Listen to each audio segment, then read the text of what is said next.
habituellement, et il est dit que des enfants furent nés de ces femmes-là. Des enfants hommes et des enfants, donc des enfants garçons et des enfants filles. De sorte que ce que la maman avait, il a communiqué à ses enfants. Il a communiqué à ses enfants, filles et garçons. Et à cause de l'attachement de l'homme au cœur de Pierre, les démons ont eu une liberté d'accès à la vie de l'homme, sans restriction. Oui. L'Éternel dit que la méchanceté des hommes était grande sur la terre. Donc le Seigneur a dit que l'homme, en fait, la méchanceté ici veut dire l'accueil que les hommes ont de ceux qui viennent des démons est tel que l'homme est totalement défait. Et c'est ce que nous voyons au jour d'aujourd'hui. C'est toujours vrai. Oui, continue. Et que toutes les pensées de leur cœur se portaient chaque jour uniquement vers le mal. Donc, les pensées que l'homme accueille en permanence, ce sont des pensées qui viennent des démons. C'est des pensées qui viennent des démons. Même si c'est une pensée comme pour faire le bien. Il a dit que quand tu vendrais, tu brûlerais, tu vendrais tous tes biens pour donner aux pauvres. Si tu n'as pas l'amour, ça ne sert à rien. Pourtant, en donnant tous tes biens aux pauvres, tu fais du bien. Mais le Seigneur ne compte pas ça. Parce que ce n'est pas l'amour qui vient de ton acte. Souvent, c'est la vanité. Ou la pitié. Donc, notre objectif, pendant ces jours-ci, c'est de nous ressaisir pour que nos pensées ne soient pas tout le temps portées vers le mal. Pour que nous apprenions à orienter notre pensée vers le bien, c'est-à-dire vers Christ. Mais c'est un travail que l'homme doit faire volontairement. Christ ne viendra jamais vous forcer à aimer le bien. C'est à vous de le désirer. Christ ne va pas vous forcer à écouter sa voix. C'est à vous d'être vigilant, de vouloir, de le rechercher, de prier pour que vous écoutiez de plus en plus la voix de Dieu en vous. Oui. L'Éternel se repentit d'avoir fait l'homme sur la terre et il fut affligé en son cœur. Donc, à cause de cette attitude, Dieu s'est rendu compte qu'en fait, non pas qu'il s'était trompé, il a dit, j'ai créé l'homme, il était heureux sur terre, il a donné les noms aux animaux, aux plantes, à toutes choses. L'homme donnait ces noms-là par rapport à la joie qu'il avait dans le cœur de voir ces choses. C'est par rapport à cette joie-là qu'il a donné les noms. Maintenant, les noms qui existent aujourd'hui, mais ce n'est plus par rapport à la joie qu'on les a, c'est par rapport à la peur des objets ou à l'ignorance. Que le lion s'appelle maintenant le lion d'être qui entend lion peur. Que le tigre, par rapport à la terreur, tu entends tigre, tu trembles déjà d'avance, même si tu ne l'as pas vu. Donc à cela, il y a une nature de malédiction qui sévit dans le corps de l'homme. Mais ce n'était pas comme ça au départ. C'est la joie qui avait animé l'homme. Au moment où il donnait le nom aux fleurs, aux fleuves, aux animaux, aux arbres, à tous ceux qui étaient sous sa main, il a donné des noms par rapport à la joie, à l'émotion qu'il laissait au-dedans de son cœur, de contempler la gloire de Dieu à travers sa création. Mais aujourd'hui, comme l'ancien l'a dit tout à l'heure, on vient de découvrir une nouvelle planète, on donne le nom d'un Dieu. On découvre une autre planète, on donne le nom d'un autre Dieu. Jamais une planète n'a été appelée Jésus-Christ. Jamais une planète n'a été appelée Ange Gabriel. Jamais une montagne n'a été appelée Archange, je ne sais pas. C'est toujours des noms liés à la malédiction. Même si les hommes ne réalisent pas ça, mais le démon qui inspire ces noms-là, lui, c'est un homme intelligent, c'est un génie. C'est pas ça. Parce que génie, c'est une bénédiction. Donc, ça veut dire que les hommes confessent que si quelqu'un est intelligent, c'est une malédiction. En fait, c'est ce que ça veut dire, puisqu'on l'appelle génie. C'est pas ça. Même dans le tâtonnement, je veux dire, bon, ça c'est un ange. Peut-être c'est même Dieu. Pourquoi il y a des anges de ténèbres? On dit c'est un génie. Pour susciter en lui la vanité. Et dire que c'est par lui-même qu'il a cette intelligence-là, alors que ça vient d'en haut. Donc c'est un génie qui est glorifié, et non pas Dieu qui a créé, et la personne et l'intelligence qu'il a. Voilà. Donc c'est tout ça que nous devons extirper de nos cœurs, pour que nous marchions de plus en plus, de manière de plus en plus agréable devant notre Dieu. Est-ce que vous comprenez cela? Il y a beaucoup d'ignorance dans l'homme qui fait que l'homme marche tous les jours en servant les démons. Quand je dis l'homme, je parle des enfants de Dieu. Je ne parle pas des hommes du dehors.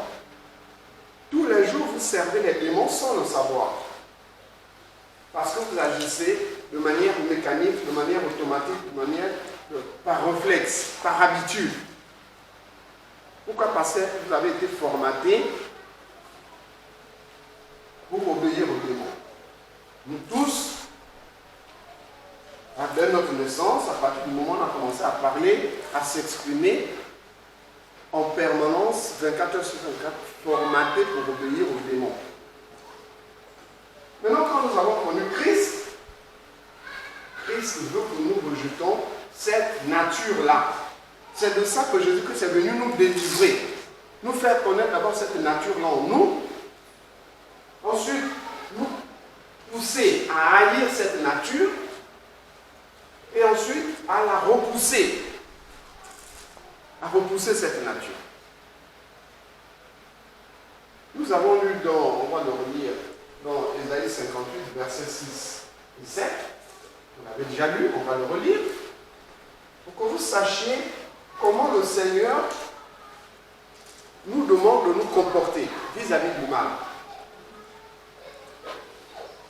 Ésaïe 58, versets 6 et 7.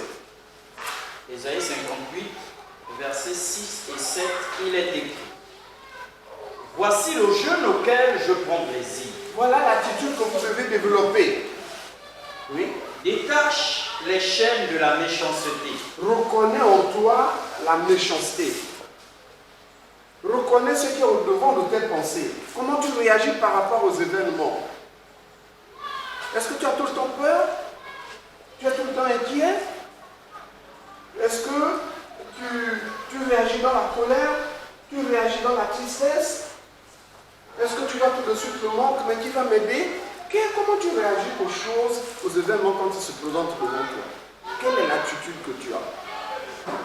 Quel est le premier réflexe qui se manifeste en toi? Il faut identifier ça clairement, parce que si tu ne l'identifies pas, ce premier réflexe va continuer à vivre en toi et tu vas te connecter au démon. Donc tu dois reconnaître ça. Parce que l'enfant de Dieu, quand un événement arrive, il a l'assurance en Jésus-Christ que si Dieu a permis, c'est qu'il a déjà la solution. Donc tu n'as plus besoin de t'inquiéter. Parce que l'événement, quand il arrive, il y a toujours une récompense derrière. Tu vas toujours franchir un certain cap dans ta vie spirituelle. Tu vas toujours grandir. Il y a toujours une bénédiction derrière et pas une malédiction. Or, quand un événement arrive, le corps de l'homme voit d'abord la malédiction, immédiatement, qui est liée à cet événement. Alors qu'il y a une bénédiction juste derrière. Et on le regarde sur Christ, qui a envie de la joie qui lui était promise, à mépriser l'ignominie, à supporter la mort, parce qu'il ne voyait pas la malédiction qui était devant lui, il voyait la joie qui était derrière l'épreuve. Est-ce que vous comprenez? Mais si vous n'identifiez pas ça en vous, vous allez continuer à être piloté par les démons, votre cœur piloté par les démons, votre vie par conséquent pilotée par les démons. Oui? Dénoue les liens de la servitude, renvoie libre les opprimés, et que l'on rompe toute espèce de joug. Partage ton pain avec celui qui a faim, et fais entrer dans ta maison les malheureux sans asile. Si tu vois un homme nu, couvre-le et ne te détourne pas de ton semblable. Alors, non, tu t'arrêtes là. Donc le Seigneur dit, voilà l'attitude que vous devez développer. Avant, quand tu voyais un homme dans son péché, tu le condamnais. Tu le condamnais. Tu vois qu'un homme est pauvre spirituellement, tu le méprisais. Ça, c'est ce qui était au devant de ta pensée. C'est cette nature-là que tu dois identifier et détruire. Détacher les chaînes de la servitude. C'est-à-dire ce qui est au devant de ta pensée-là, c'est ça qu'il faut reconnaître et apprendre maintenant à éliminer ça méthodiquement. Pour que ça quitte ta vie. Reprends ce verset, les deux versets. partage ton pain avec celui qui a faim. Donc, reprends le verset 6. Voici le jeûne auquel je prends plaisir. Donc voilà la nature que vous devez développer. Détache les chaînes de la méchanceté. Quand la méchanceté pointe le bout du nez, tu dois la reconnaître et la rejeter. Dénoue les liens de la servitude. Quand tu vois la servitude en train de se manifester en toi, tu rejettes. Renvoie libre les opprimés. La servitude ici, c'est notamment quand tu te penses, tu te crois au-dessus des autres. Quand tu vois que l'autre n'est pas bien. Ça ne vient pas de Dieu. Dieu, souvenez-vous Jésus-Christ, je ne suis pas venu juger, mais je suis venu sauver. Quand tu juges l'autre, immédiatement, tu le condamnes. Mais le Seigneur, il est venu sauver. Et toi, tu vas sauver comment? En intercédant pour la personne. Donc, si tu vois en toi une guerre déjà en train de naître vis-à-vis de l'autre, reconnais que ça ne vient pas de Dieu. Et rejette ça. Ensuite, renvoie libre les opprimés. donc, que ton cœur ne soit plus une prison pour les autres, dans lequel tu condamnes, tu juges et tu condamnes, mais libère ceux qui sont au-dedans de ton cœur. Libérer comment? Libérer comment? Tu te rends compte que tu as une rancœur, une rancune, une frustration vis-à-vis de quelqu'un. Cette personne est déjà prisonnière dans ton cœur. Ça veut dire quoi? Ça dit concrètement que les démons vont régulièrement exploiter cette disposition de ton cœur pour aller agir dans la vie de l'autre. Il y a une chose que vous ignorez, la sorcellerie. Il y a la sorcellerie active et la sorcellerie passive. La sorcellerie active, c'est quand quelqu'un agit pour influencer l'autre volontairement, la vie de l'autre. La sorcellerie passive, c'est quand quelqu'un pense seulement le mal, mais ne décide pas d'agir en quoi que ce soit. Là, il est passif. Mais dans les deux cas, ils exercent la sorcellerie. Et tout homme, soit l'un, soit l'autre, sans exception.